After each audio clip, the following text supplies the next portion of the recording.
saludar a otro amigo, a otro miembro de esta familia sin censura. Y me da doble orgullo presentar hoy al maestro Paco Cruz. El maestro Paco Cruz va a hablar de estos españoles, porque así lo prometió en el programa pasado en el que nos acompañó, que han venido a aprovecharse de México y de sus recursos. Y va a partir de un libro que se llama El Cártel Español, publicado por otro miembro de esta familia sin censura, del querido Oriol Mayó, a quien le mando un saludo y quien seguramente está a 1000 por hora escribiendo su nuevo libro.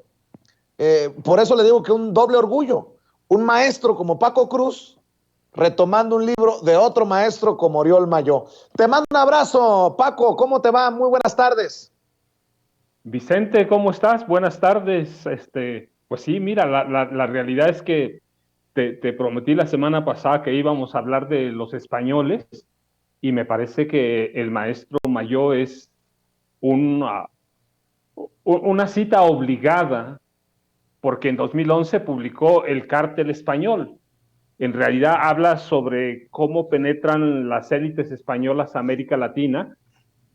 Y hay un apartado en México y hablando de españoles como López Dóriga, que tanto daño le han hecho a México, aliados siempre con una élite política dedicada al pillaje y al saqueo a través del PRI y del PAN, no es un tema menor. Mira, no es un tema menor porque algunos españoles y algunas empresas españolas representan en México los símbolos modernos del saqueo de las arcas públicas, es decir, estamos en plena colonia.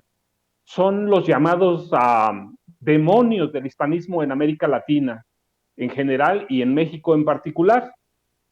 Representan la perversión del sistema político mexicano que controló al país hasta el 30 de noviembre de 2018.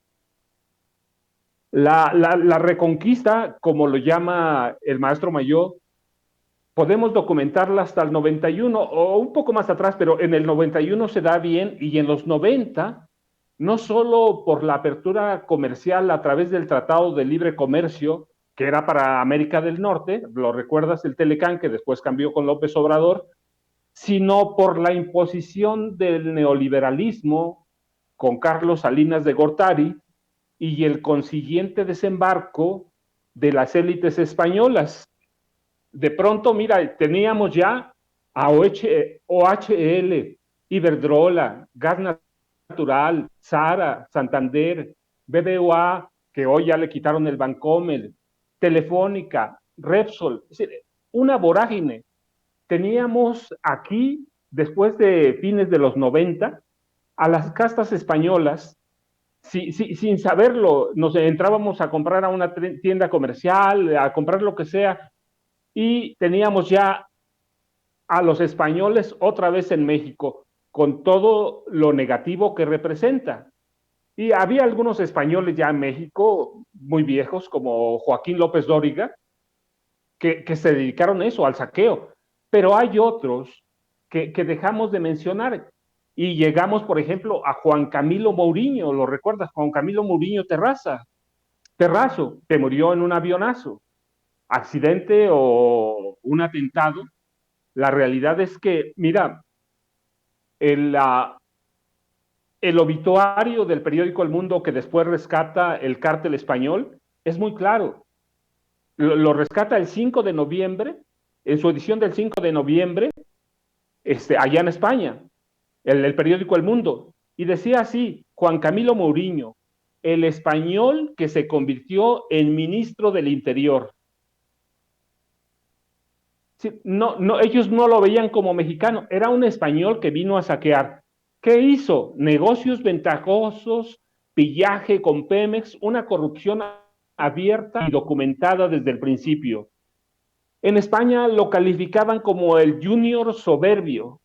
Juan Camilo representaba los intereses de su familia y de España en el gobierno de Felipe Calderón Hinojosa, porque debemos recordar, No lo pueden hacer solo. Joaquín López Dóriga tuvo el apoyo de José López Portillo, de Carlos Salinas de Gortari, de Ernesto Zedillo Ponce de León, de Felipe Calderón Hinojosa, de Enrique Peña Nieto. Hay que ver, las fotos circulan siempre, siempre, de la mano, haciendo negocios al amparo del poder.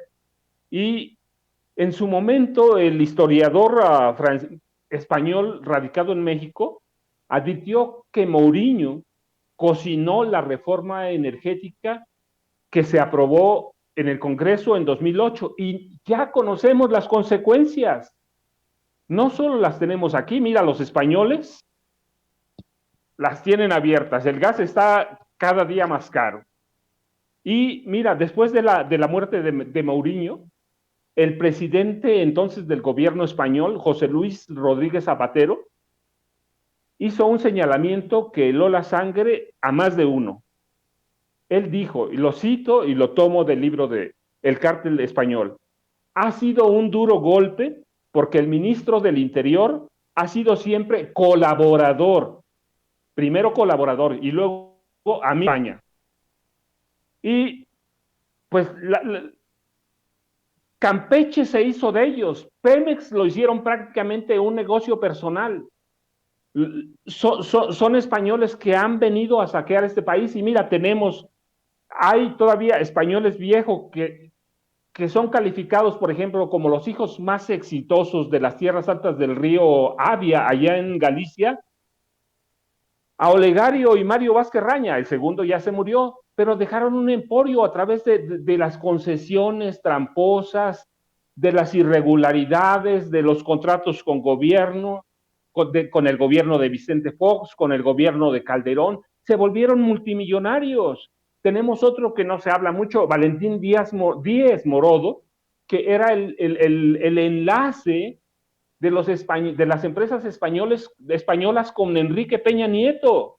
Y tenemos otros como José Andrés de Oteiza, que fue secretario de Patrimonio con José López Portillo y benefició siempre a las empresas españolas. Y mira, él fue director en México de OHL. Y tenemos hoy a qué? A OHL como uno de los símbolos de la corrupción en este país. Sí, Andrés de Oteiza era mexicano, pero sus padres eran españoles, republicanos, y él siempre benefició a las empresas españolas, y con OHL fue un escándalo. Así que tenemos todo un cártel en México. Los españoles, sí, muchos vienen a trabajar, pero otros han venido a beneficiarse de este país, pero claro, no lo hicieron solos.